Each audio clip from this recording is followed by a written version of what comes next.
Mais je sens que dans votre question, il y a un aspect subliminal parce que cela véhicule aussi les perceptions ou la désinformation que portent ou charrient parfois nos populations du fait d'activistes non identifiés. À savoir, c'est la France qui dicterait aux États africains, notamment francophones, leur conduite, ce qu'ils ont à faire. Et aujourd'hui, vous avez cet évangile qui voudrait que l'on se libère d'une certaine tutelle supposée au réel de la France pour aller s'aliéner devant quelqu'un d'autre considéré comme une autre puissance et qui serait peut-être plus encline à aider au développement. Moi, je veux que nous aidions, vous aussi surtout, aidiez nos populations africaines à comprendre que c'est quand même dangereux pour nous et paradoxal qu'au XXIe siècle, les Africains soient les seuls sur la terre à penser que leur bonheur dépend d'autrui.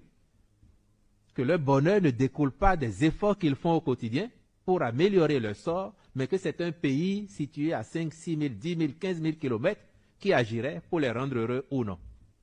Et puis historiquement, la plupart de ces pays ont eu des partenariats diversifiés, y compris avec ceux qui aujourd'hui sont présentés comme les sauveurs.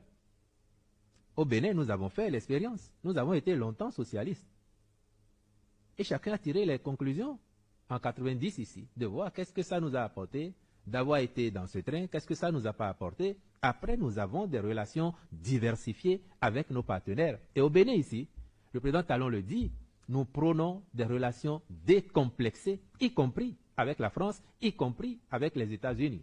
Parce que c'est de notre responsabilité de nous faire respecter en tant qu'État. Et cela passe par la promotion de la bonne gouvernance. C'est ce que nous faisons. Et nous espérons bien que ça va essaimer partout pour que bientôt les populations africaines comprennent que si les autres sont au niveau où ils sont, c'est parce qu'ils ont travaillé pour et que le seul chemin pour nous aussi, c'est de faire les mêmes efforts pour y arriver. Et à partir de ce moment-là, vous n'aurez plus ce genre de réflexion ou de propos que nos populations naïvement reprennent en pensant qu'il faut quitter un maître pour un autre, 6 maîtres il y a et que son bonheur serait effectif. Ça n'est pas vrai du tout.